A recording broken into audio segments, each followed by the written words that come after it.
పోరాడతామని చెప్పే పరిస్థితికి వచ్చారంటే ఎంత నీచంగా ప్రవర్తించారో మీరు గుర్తుపెట్టుకోవాలి. ఈ పుస్తకం కూడా చాలదనిపిస్తుంది నాకు. ఆయన రాశారు కానీ పాపం విధ్వంసం కాదు ఇది. ఈ అరాచకానికి ఏ పేరు పెట్టాలని అర్థం కాని పరిస్థితి ఉంది. అందుకే నేను అన్నా ఒక సైకో విధానం అని. మామూలు వ్యక్తులు ఈ పని మీరు ఉండేవాళ్ళు ఎవరిని అడుగుతున్నా ఇలాంటి పనులు చేసి మళ్ళీ సమర్థించుకునే మనస్తత్వం ఎవరికైనా ఉందా అని మిమ్మల్ని అడుగుతున్నా.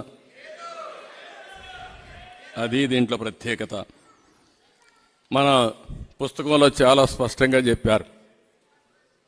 ప్రజావేదిక కూల్చి నేను అక్కడ ఇల్లు ఆడనే ఉన్నా, సర్వ విధాలా ప్రయత్నం చేశాడు. నేను ఉండే అద్దె ఇంట్లో నుంచి నన్ను వెకేట్ చేయించడానికి 5 ఏళ్లు ప్రయత్నం చేశాడు కానీ ఆయన వల్ల కాలేదు.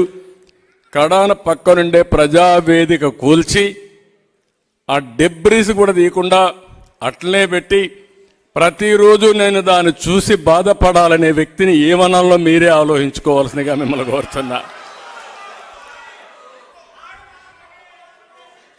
అంటే నేను దాన్ని చూసి బాధపడాలి.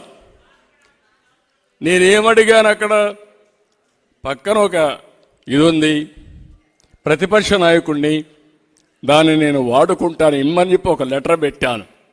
నాకు ఇవ్వకపోతే అది కావాలంటే ప్రభుత్వ కార్యక్రమాలకు వాడుకోండొచ్చు కానీ నేను అడిగాను కాబట్టి అడిగిన దానికి ఏ విధంగా నేను నిరూపిస్తానని రాష్ట్రం మొత్తం చూస్తా ఉంటే ప్రొక్లైన్స్తో రేపు ఉదయానికి దీన్ని విధ్వంసం చేయాలని చెప్పిన వ్యక్తి ఈ సైకో ముఖ్యమంత్రి. ఆ విషయం మనం గుర్తుపెట్టుకోవాల్సిన అవసరం ఉంది. ఈరోజు ఇదే కాదు, ఇప్పుడే చాలామంది చెప్పారు. ఒక్క విషయం మీరు చూస్తే ఏ ముఖ్యమంత్రి అయినా సరే, ఏ ప్రజాప్రతినిధి అయినా సరే, కడాన రాజకీయాల్లో ఉండే అధికారం రాదు కానీ మా రామకృష్ణ గారు ఇప్పుడు మాట్లాడినా నా రాష్ట్రం ఇండస్ట్రీస్ రావాలని మాట్లాడతారు. ఇక్కడ ఉండే పిల్లలకు ఉద్యోగాలు రావాలని పోరాడతాం, ఉద్యమాలు చేస్తాం. అది మనందరం చేసే పని. వచ్చే ఇండస్ట్రీస్ని తరిమేసిన ఏకైక ముఖ్యమంత్రి నా సర్వీసులో 40 సంవత్సరాల్లో మొట్టమొదటిసారి చూశాను ఈ ముఖ్యమంత్రిని.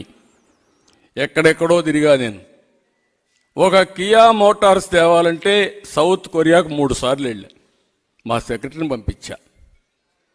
వాళ్ళందరికీ అవన్నీ చెప్పి ఏమేమి ఇస్తామో పోటీలో చెప్పిన తర్వాత వాళ్ళు వస్తే కియా మోటార్స్ పెడితే చిత్తూరు జిల్లాలోనే ఇండస్ట్రీ పెట్టాలి, నా జన్మభూమి రుణం తీర్చుకోవాలని, నా గడ్డ మీద ఇండస్ట్రీ పెట్టి నా వాళ్ళకు ఉద్యోగాలు ఇవ్వాలని అమర్ రాజా బ్యాటరీస్ అక్కడ ఇండస్ట్రీ పెడితే వేధించి అమర్ రాజా బ్యాటరీస్ తెలంగాణకు పారిపోయాడికి జగిలిగాడంటే ఎంత దుర్మార్గుడో మీరు అర్థం చేసుకోవాలి. కడాన అమర్ రాజా బ్యాటరీస్ ఇక్కడే మీ ఎంపీనే గల్లా జయదేవ్.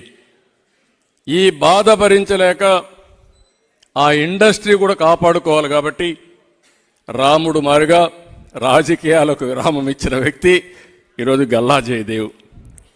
అంటే ఒక వ్యక్తిని కూడా రాజకీయాలు కూడా చేయనీయకుండా చేయగలిగాడంటే ఇంకా నేను కానీ పవన్ కళ్యాణ్ గారు మీరు చూసుంటారు.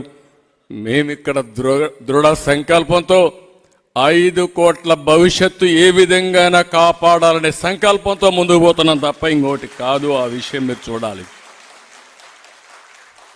కడాన అన్నా క్యాంటీన్ నాకైతే అర్థమే కావడం లేదు. ఇప్పుడు కూడా డైజెస్ట్ చేసుకోవాలన్నా ఆలోచించాలన్నా మైండ్ కూడా పనిచేయడం లేదు. అన్నా క్యాంటీన్ ఒక కాన్సెప్ట్. అది ఎవరైనా పెళ్లి చేసుకున్నా లేకుంటే మీ జన్మదిన సందర్భంగా కానీ 10 మందికి అన్నదానం చేయాలంటే అన్నా క్యాంటీన్ బుక్ చేసుకునే అవకాశం ఉంటుంది. ఎన్టీ రామారావు గారు మొట్టమొదటిసారిగా ముఖ్యమంత్రి అయినప్పుడు తిరుమలలో దేవస్థానం తరపున అన్నదాన కార్యక్రమం ఏర్పాటు చేస్తే అది ఈరోజు 1000 కోట్ల రూపాయల కార్పస్తో చాలామంది బుక్ చేసుకుంటున్నారు.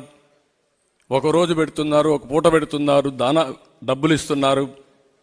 ఉచితంగా 1,00,000 మందికి ప్రతిరోజు అన్నదానం చేయగలుగుతున్నారంటే అది ఆ అన్నా క్యాంటీన్ యొక్క ప్రయోజనం. అలాంటి దాన్ని మొత్తం పేదవాడికి తిండి పెడితే అది భరించలేని ముఖ్యమంత్రి దాన్ని కూడా ఇది చేసే పరిస్థితికి వచ్చారు. కడాన మీరు ఒకసారి చూస్తే ఎలాంటి